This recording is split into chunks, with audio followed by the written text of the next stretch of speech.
What's up, everybody? Today we're going to talk about my GT-R, and I'm Lokki Saint, and we're coming live to you from Scottsdale, Arizona.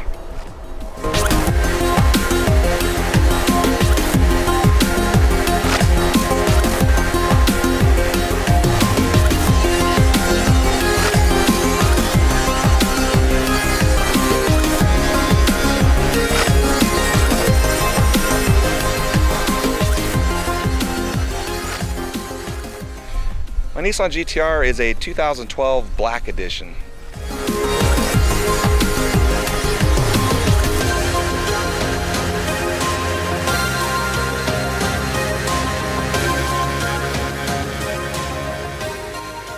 Many reasons to why I bought this GT-R. This is actually my second GT-R.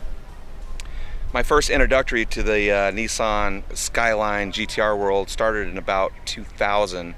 I got into the import scene in about 1998, just prior to the Fast and Furious franchise coming out, and was just blown away by all the import Japanese market here in the US, seeing all the turbo cars and stuff. I was really enthralled by it.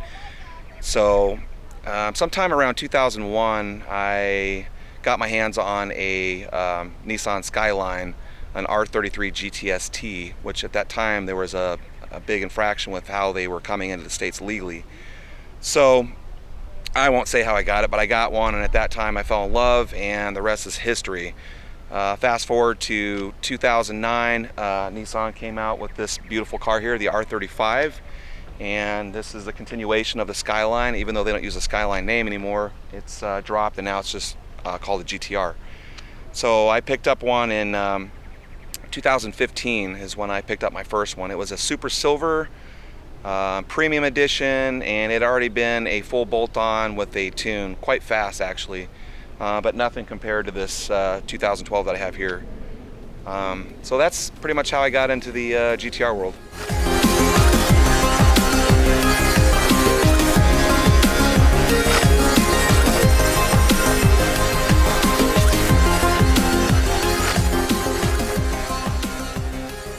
This GT-R is currently making 552 wheel horsepower, dynoed at SP Engineering and City of Industry, California, and we made it at 18 PSI on 100 octane racing fuel.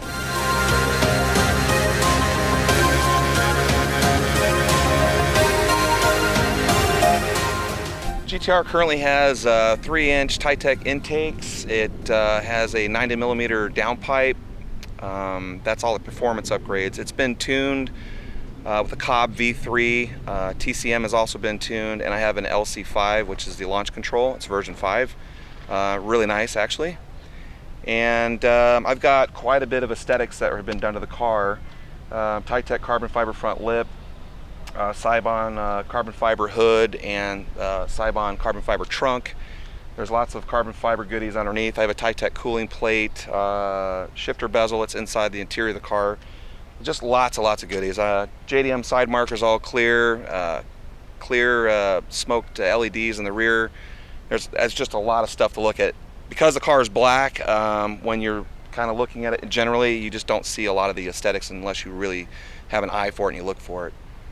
And as far as the mods that I plan on doing in the future, I think the next step for this vehicle is going to be to do the interior, to get it to match the illusion violet color that I have. So right now the interior is currently a red and black, and it's the Black Edition stock interior. So I'm going to change that out to an Alcantara leather suede interior with probably a purple stitching to match the secondary color on the car. And then the other mods I plan on doing is building the motor, the transmission, and going with a bigger turbo. And I'd like to probably get the car to about 800-900 wheel horsepower, and I'm looking at running 8 seconds with a daily driver. That's the goal.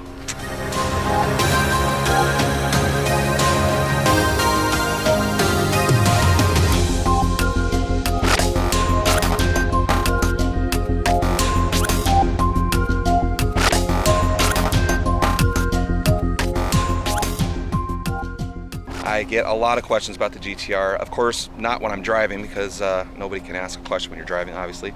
But a lot of car meets, cars and coffee, the drag strip, and even just being out and about doing my daily routines, I get stopped and questioned about the car a lot. In fact, we'll probably get questioned while we're filming this. So yeah, to answer your question, yes, all the time.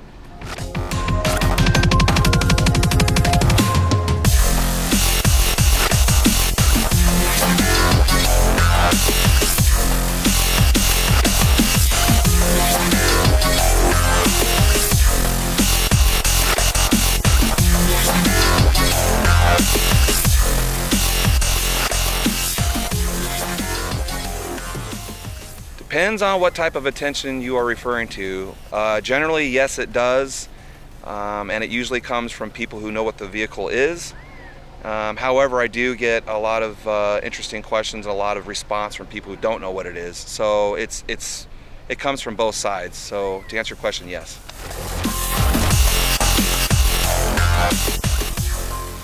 The fastest I've gone on this current vehicle is about 180, and that was done in Mexico on a fine powder dirt road, and thank God no one was injured in that.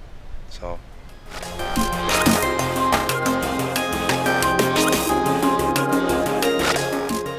all right, well, that depends. I've had several races. Many of the ones I've done at the drag strip were pretty decent and fair. The car ran a best of 10.7 at 126 with the current setup. And that's just with intakes, downpipe, and a tune on 100 octane. I think that's pretty respectful. And out on the road, I would say the best race I've had so far was a Lamborghini Huracan and a Mercedes AMG GT. We were at a drag strip one night, and we had met up with some other car enthusiasts that were there that had a Lamborghini Huracan and an AMG GT. They were racing that night and invited us out afterwards, to which led us to a car meet that was going on after the event. 1320 Video was actually out there filming. It was during the streetcar takeover a few months ago. In fact, I think it was just last year, I think. And we met up with them, and they were filming, and they wanted to get some action, and we got called out, and we did some runs, and at that time I was bone stock, and I actually fared pretty good. I beat the AMG GT and was pretty much neck and neck with the Huracan. I think there was one pass where I did get him, and it was featured on 1320 Video. It was awesome.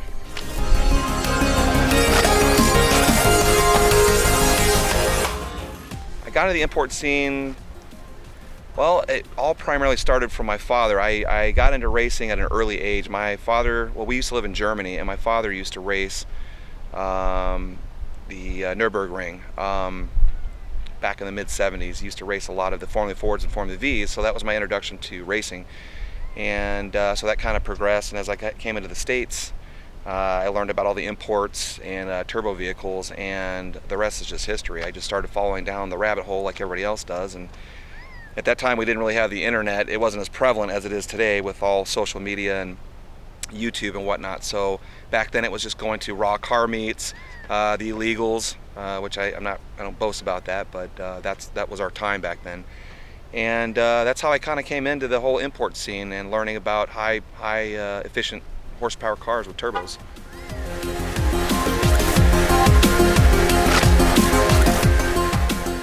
I'm a former professional musician, producer, and I have a media company. It's kind of on hiatus right now because obviously the market's been a little slow. There's a lot of equipment that's user-friendly and pretty inexpensive for people to buy now, so that's kind of slowed down for me. But my main line of work right now is venture capital brokering, and that's what I do now in my full time.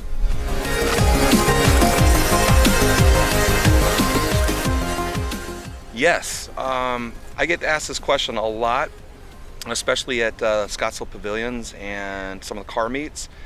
And I tell them that there's no science to it. It's basically just working really hard, trying to get your good credit, get a good career, go to school, get a good career, make sure your career is in demand, and make wise investments, wise choices. And if you build your credit, especially your car credit, for those of you who are watching, It's very important because the banks are going to look at that when you try to finance any kind of exotic or any car that's close to $100,000.